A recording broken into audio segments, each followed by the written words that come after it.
do it yourself, dont 2 déclinables pour la Saint-Valentin. Donc si vous êtes en rate de cadeaux, ça peut se passer ici et voilà. Si tu n'es pas encore abonné à ma chaîne, n'hésite pas à cliquer sur le bouton s'abonner et à activer la petite cloche pour ne rater plus aucune de mes vidéos et recevoir les notifications. Allez, c'est parti, on y va. On va commencer par le miroir œil qui est beaucoup tendance en ce moment, on le voit partout, c'est clair, en magasin, sur internet, et je vais vous montrer qu'avec 3 fois rien, on peut le recréer.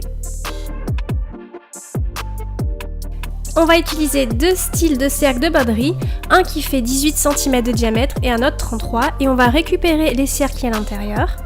Mais avant tout, on prend une feuille et au centre, on met un point de repère qui sera aussi le centre du petit cercle de 18 cm de diamètre. On prend le second cercle qu'on met contre le premier et on l'ajuste pour qu'il soit bien centré. Et à l'aide d'une règle en passant par le centre, on va mettre des points de repère de chaque côté.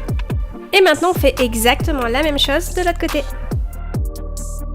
Pour cela, je vais m'aider de la Dremel 3000 qui est un appareil multifonction pour les do-it-yourself, les petits bricolages. On peut trouer, découper, poncer, polir et même graver sur du verre par exemple. Je vous montrerai ça en fin de vidéo. Il y a 25 embouts au total, donc de quoi faire des trucs plutôt sympas avec. Et un flexible qu'on rattache à l'appareil principal pour faire des créations de précision. Je vais utiliser donc les disques de découpe qui sont bien rangés dans leur petite boîte et c'est parti. Ici, je vous montre en image comment le monter sur l'appareil. Comme on peut voir, c'est assez facile, c'est pas sorcier, c'est intuitif en fait, je dirais. Je positionne le disque pour la découpe des 2 côtés. Mais faites très attention avant cela, c'est important, la sécurité avant tout, mettez des lunettes de protection. Comme vous l'avez vu, maintenant il faut faire ça de l'autre côté et pour découper sans abîmer mon plan de travail, j'ai mis un bout de bois juste en dessous. Ici, vous pouvez voir que l'œil commence à prendre forme. Maintenant, on va prendre un ruban mètre qu'on va mettre tout autour de l'arc et tous les 3 cm, on va mettre un point de repère. Et au niveau de ces points de repère, je vais percer. Du coup, je vais changer l'embout de l'appareil et je vais mettre à la place un fourré assez fin. En gros, il devra être de la taille de baguettes de barbecue en bois, donc vous allez voir pourquoi plus tard. Je commence à percer pour avoir au final 10 trous. Je fais la même chose pour l'autre arc et maintenant on va s'occuper des baguettes de barbecue. Pour les découper, vous pouvez utiliser le disque de découpe et je vais vous montrer à quelle taille il va falloir les réaliser. J'utilise ces baguettes pour faire les cils de mon œil, donc en gros vous avez tous les centimètres pour vous aider à les découper à la bonne longueur. Donc n'hésitez pas à mettre sur pause pour bien prendre le temps de lire. Maintenant il ne reste plus qu'à les coller dans le bon ordre.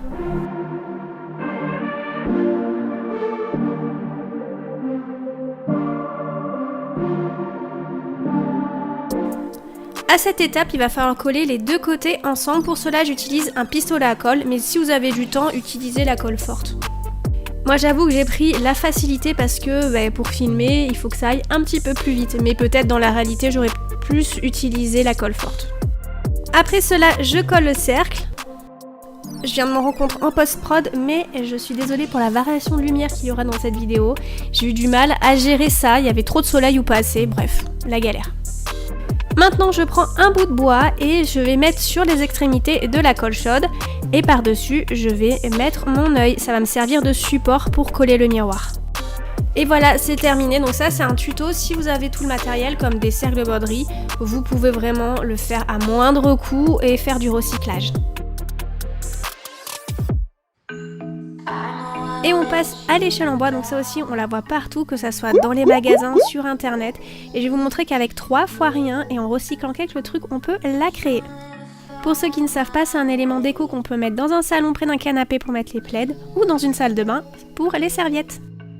Ici, j'avais recyclé 2 manches à balai en bois, donc pour la petite histoire, je les avais utilisées pour créer une lampe sur pied, mais durant un tuto, je l'ai fait tomber sur moi, donc elle était complètement cassée. Non mais je me tuais. Et donc je vais les recycler et je vais créer cette échelle design.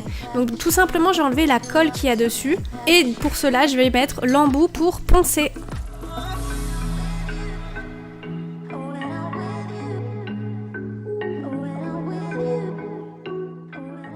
Pour une plus jolie finition, je vais en profiter pour arrondir les extrémités, mais c'est facultatif, vous faites comme vous souhaitez.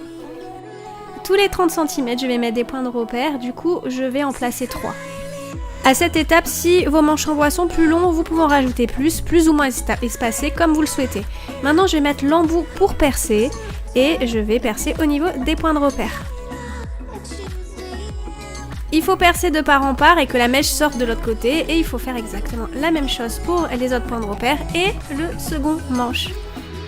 Alors là, c'est facultatif, pour que la vis ne ressorte pas, je vais prendre une meule à rectifier et je vais agrandir le trou d'un côté pour que une fois la vis placée, on ne la voit plus trop.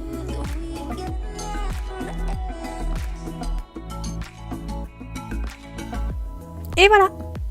Pour réaliser les barres de mon échelle, je vais utiliser des tiges en bois plus fines que je vais recycler de mon attrape-rêve que j'avais réalisé en vidéo pour vous. Donc du coup, je vais faire des points de repère tous les 40 cm.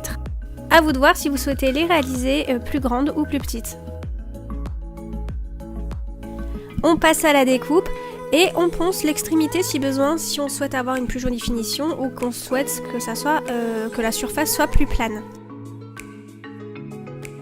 Pour ma part, j'en ai découpé 3 et maintenant on va faire quelque chose de très important, c'est trouer le centre des extrémités. Prenez le forêt le plus fin et trouez sur 1,5 cm voire 2 cm en fonction de la taille de la vis. Vous faites ça de l'autre côté également pour toutes les barres de l'échelle. Et place à la partie la plus fun, c'est l'assemblage, donc je vous laisse regarder ça en images.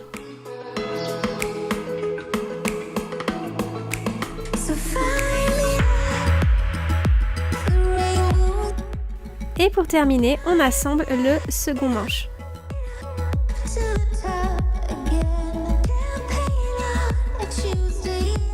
Voici le résultat, donc ça typiquement c'est un tuto qui m'a coûté 0 €, j'avais déjà tout chez moi donc on peut faire vraiment de sacrées économies avec 3 fois rien. Et j'aimerais bien savoir, dites-moi en commentaire si ce style d'échelle décorative vous plaît pour votre salon ou bien votre salle de bain. On passe au cadre aimanté avec son affiche qu'on peut voir dans plein de sites sur internet de style Urban Outfitter, Anthropologie, etc. Ça peut être une super idée cadeau pour la Saint-Valentin et en plus on peut personnaliser l'affiche comme on le souhaite. Ici c'est également du recyclage puisque je vais utiliser ce cadre. Je vais le découper de manière à avoir 4 bouts de bois, on sait très bien que c'est en carton aggloméré de la même longueur. Ici j'utilise également le disque de découpe. À cette étape avec une pince je vais enlever les petits bouts de fer qu'on trouve derrière les cadres. Pas de panique, ça s'enlève assez facilement et si vous voulez soigner les finitions sur les extrémités, vous pouvez toujours poncer. Je les retourne et je vais placer des points de repère pour mettre les aimants, donc il faut que ça soit vraiment au même endroit, sinon ça va pas fonctionner. Je vais pré-percer chaque lame et comme le trou n'est pas assez gros pour mes aimants, je vais augmenter le diamètre des trous avec une fraise à haute précision qui va un petit peu gratter les contours et voilà, faire entrer mon aimant. Donc je vous montre ça de plus près. Maintenant on colle les aimants, alors attention c'est très important pour que les deux aimants s'attirent, il faut les mettre en décalé, donc par exemple celui d'en haut à gauche ira avec celui de l'autre lame en bas à droite. Vous allez mieux comprendre en image. Et comme vous pouvez le voir, hop, ça fonctionne. Je peins les lames en noir et maintenant on va passer au dessin. J'ai imprimé ces mains, je vous mettrai le lien en barre d'infos et je vais les décalquer.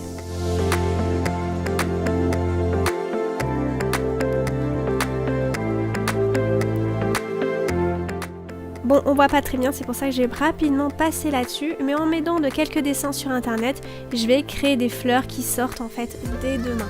Je vous mettrai le lien de mes inspirations de fleurs en barre d'infos pour vous aider. On peut apercevoir un petit peu le résultat et je vais colorier tout ça avec de l'aquarelle. Donc je me suis pas embêtée, j'ai pris de l'aquarelle pour enfants, ça fonctionne très bien aussi, donc pas besoin d'investir des milliers de dessins là-dessus. Je vais tracer les contours et voilà, c'est terminé. Ah oui, et avant tout il faut gommer, c'est quand même très important. Une fois que mes lames de bois ont séché, je vais en prendre une et je vais agrafer une corde sur la partie arrière. Et puis voilà, c'est terminé. Dites-moi ce que vous en pensez en commentaire. Peut-être les initiales sont de trop, je sais pas, pour la Saint-Valentin.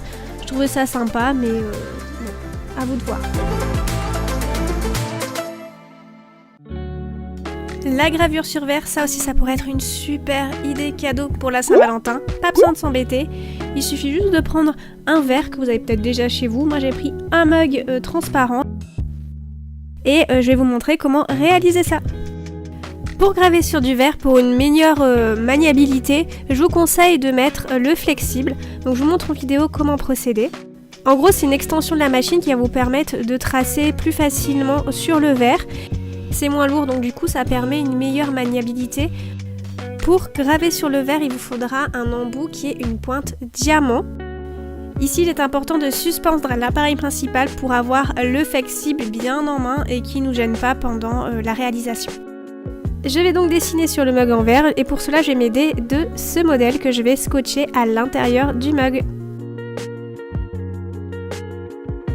Sinon, il existe aussi un stylo rotatif multifonction, donc l'avantage c'est qu'il est beaucoup plus léger.